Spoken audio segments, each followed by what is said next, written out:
બનાસકાંઠા જિલ્લામાં કાંકરેજ તાલુકાના ચીખલા ગામનું અમૃત સરોવરમાં ક્યારે આવશે પાણી? તળાવ કોરું ધાકોર. ચીખલા ગામે 2022માં મનરેગા યોજના દ્વારા થયું હતું અમૃત સરોવરનું ઓપનિંગ. પાટણ સાંસદ શ્રી ભરતસિંહ ડાભીએ દત્તક લીધેલા ચીખલા ગામ લોકો દ્વારા પાણી ભરવા થઈ રહી છે માંગ.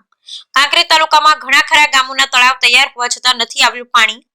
ચીખલા પંચાયત તેમજ ગામ લોકો દ્વારા કુંવરજીભાઈ બાવળિયાને કરાઈ છે લેખિત રજૂઆત. તળાવ ભરવામાં આવે તો કેટલાય ગરીબ ખેડૂતો અને પશુપાલનથી ચાલી શકે આજીવિકા. Bureau report Ramjibhai Raikor. કાંકરેજ તાલુકાના ચીખલા ગામે 2022ની અંદર 22ના ચોથા મહિનાની અંદર અમૃત સરોવર તરીકે આ મનરેગા યોજના દ્વારા તૈયાર કરી અને જે બેનર પણ લગાવવામાં આવેલું છે. ખરેખર શું આ ચીખલા ગામને જે સરકારના ધારાધોરણ મુજબ તળાવો ઊંડા કરી અને તળાવો ભરવાની જે વાતો હતી, પણ આજ દિવસ સુધી હજી આ ચીખલા તળાવની અંદર એક ટીપું પણ પાણી આવ્યું નથી. તો ખરેખર આવા બોર્ડ મારી શા માટે આટલા બધા હોવાના કરે? તો પાણી ભરવા તો આટલો ખર્ચો કરવા પાછળનો હેતુ શું હોઈ શકે?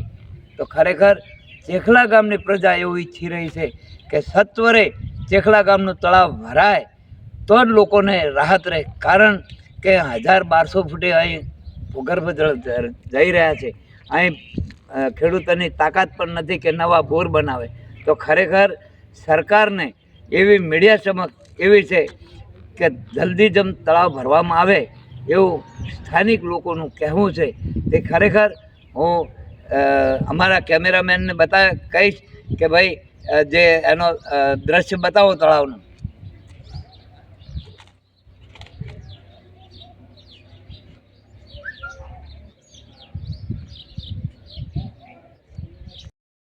જે આ તળાવ દેખાઈ રહ્યું છે એ તળાવનું 2022ની અંદર અમૃત સરોવરમાં સામેલ કરેલું છે.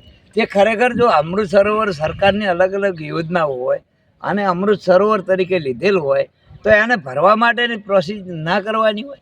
તો ખરેખર લોકો કહે છે કે જો આ તળાવ પાણી ભરવામાં આવે તો લોકોને મદદ થઈ શકે એવું છે અને લોકોના બોરના તળ અધર આવે અને એમાં ખેડૂતોને પણ મદદ થઈ શકે એવું સ્થાનિક પ્રજા કહી રહી છે.